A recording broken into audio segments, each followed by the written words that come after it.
ശബരിമല തീർത്ഥാടകർക്ക് ഒരു ആശ്വാസ വാർത്തയാണ് ഇപ്പോൾ പുറത്തു വന്നിട്ടുള്ളത്. ശബരിമല മണ്ഡലകാല സർവീസിനായി ആദ്യഘട്ടത്തിൽ 383 രണ്ടാം ഘട്ടത്തിൽ 550 ബസ്സുകളും ഉപയോഗിക്കുമെന്ന് KSRTC അറിയിച്ചിരിക്കുകയാണ്. ഇപ്പോൾ ഹൈക്കോടതിയിലാണ് ഇക്കാര്യം വ്യക്തമാക്കിയത്. ഫിറ്റ്നസ് സർട്ടിഫിക്കറ്റ് ഉള്ളവയാണ് എല്ലാ ബസ്സുകളും. Justice Anil K Narendran, justice S Muralikrishna എന്നിവരുൾപ്പെട്ട ദേവസ്വം ബെഞ്ചിനെയാണ് ഇക്കാര്യങ്ങൾ അറിയിച്ചത്. Low floor non AC 120, Volvo non AC 55, fast passenger 122, super fast 58, deluxe 15, interstate super express 10 എന്നിവയ്ക്ക് പുറമെ 3 മെയിന്റനൻസ് വാഹനങ്ങളും ആദ്യഘട്ടത്തിലുണ്ടാകും. 628 ജീവനക്കാരെയാണ് നിയോഗിച്ചിരിക്കുന്നത്. രണ്ടാം ഘട്ടത്തിൽ 728 ജീവനക്കാരുണ്ടാകും. ഇത്രയും ജീവനക്കാർക്ക് താമസ സൗകര്യം അടക്കമുള്ള കാര്യങ്ങൾ പരിമിതമാണെന്ന് KSRTC അഭിഭാഷകൻ ദീപു തങ്കൻ അറിയിച്ചിരുന്നു.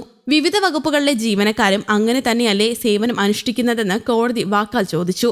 കച്ചവടക്കാർ തീർത്ഥാടകരെ ചൂഷണം ചെയ്യുന്ന സാഹചര്യം ഉണ്ടാവരുതെന്നും കോടതി പറഞ്ഞു. റിക്കവറി വാഹനങ്ങൾ, ആംബുലൻസ് ടെക്നീഷ്യന്മാരുടെ സേവനം, സ്പെയർ പാർട്സ് ലഭ്യത എന്നിവ ഉറപ്പാക്കിയതായി മോട്ടോർ വാഹന വകുപ്പും അറിയിച്ചു. അതേസമയം ഏറെ കാലമായുള്ള അനിശ്ചിതത്വങ്ങൾക്കും തർക്കങ്ങൾക്കും വിരാമമിട്ട് ശബരിമല റോപ്വേ പദ്ധതിയുമായി സർക്കാർ മുന്നോട്ടു പോവുകയാണ്. പദ്ധതിക്കായി ഏറ്റെടുക്കുന്ന വനഭൂമിക്ക് പകരം കൊല്ലം ജില്ലയിലെ റവന്യൂ ഭൂമി കൈമാറി സർക്കാർ ഉത്തരവിറക്കി.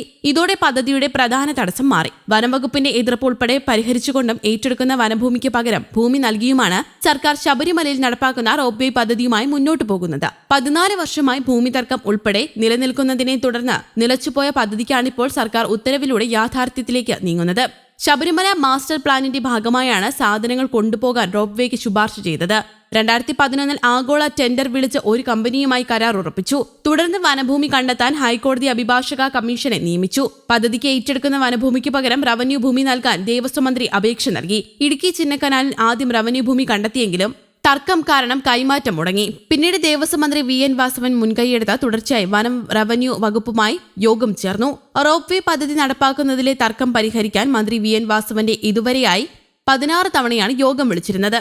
പദ്ധതിക്കായി വേണ്ട 4.5336 ഹെക്ടർ വനഭൂമിക്ക് പകരം കൊല്ലം ജില്ലയിലെ പുനലൂർ താലൂക്കിൽ 2 യൂണിറ്റുകളിലായി 4.5336 ഹെക്ടർ റവന്യൂ ഭൂമി കൈമാറണമെന്ന ജില്ലാ കളക്ടറുടെ റിപ്പോർട്ട് സർക്കാർ അംഗീകരിച്ചുകൊണ്ടാണ് ഉത്തരവിറക്കിയത്. റവന്യൂ ഭൂമിയുടെ ഉടമസ്ഥാവകാശം സംസ്ഥാന വനവകുപ്പിന്റെ പേരിൽ പോക്കുവരവ് ചെയ്ത് നൽകുന്നതിനായി കൈമാറിക്കൊണ്ടാണ് സർക്കാർ ഉത്തരവിറക്കിയത്. കേന്ദ്ര പരിസ്ഥിതി, വനം, കാലാവസ്ഥാ വ്യതിയാന മന്ത്രാലയം പുറപ്പെടുവിച്ച മാർഗനിർദ്ദേശപ്രകാരം പരിഹാര വനവൽക്കരണത്തിനായിട്ടാണ് ഈ ഭൂമി വനംവകുപ്പിന് കൈമാറുന്നത്. കേന്ദ്ര വനം പരിസ്ഥിതി മന്ത്രാലയം വിജ്ഞാപനമിറക്കിയാൽ പദ്ധതിയുടെ നിർമ്മാണ ഉദ്ഘാടനം നടത്താനാകും. പതിറ്റാണ്ടുകൾ മുമ്പ് പ്രഖ്യാപിച്ച റോഡ്വേ പദ്ധതിയുടെ തറക്കല്ലിടൽ ഈ തീർത്ഥാടന സീസണിൽ തന്നെ ഇടാനാണ് സർക്കാർ ലക്ഷ്യമിടുന്നത്.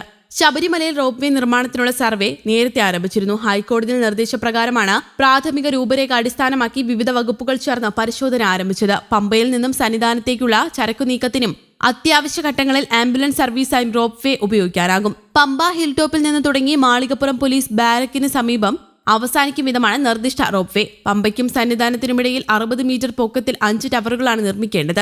12 മീറ്റർ വീതിയിലായിരിക്കും റോപ്വേ. ടവറുകൾ ഉയരം കൂട്ടി നിർമ്മിക്കുന്നതിനാൽ വനത്തിലെ 50 മരങ്ങൾ മാത്രം മുറിച്ചുമാറ്റിയാൽ മതി. പദ്ധതി പൂർത്തിയാകുമ്പോൾ സന്നിധാനത്തേക്കുള്ള ചരക്ക് നീക്കം അപകടരഹിതമാകും. റോപ്വേ വന്നാൽ ട്രാക്ടറിലുള്ള ചരക്ക് നീക്കം കാര്യമായി കുറയും. അത്യാവശ്യ ഘട്ടങ്ങളിൽ ആംബുലൻസ് സർവീസായും റോപ്വേ ഉപയോഗപ്പെടുത്താനാകും. 2.8 കിലോമീറ്റർ നീളം വരുന്ന റോപ്വേ നിർമ്മാണത്തിന് 150 കോടിയാണ് ചിലവ് പ്രതീക്ഷിക്കുന്നത്. News desk, Kerala Kaumudi.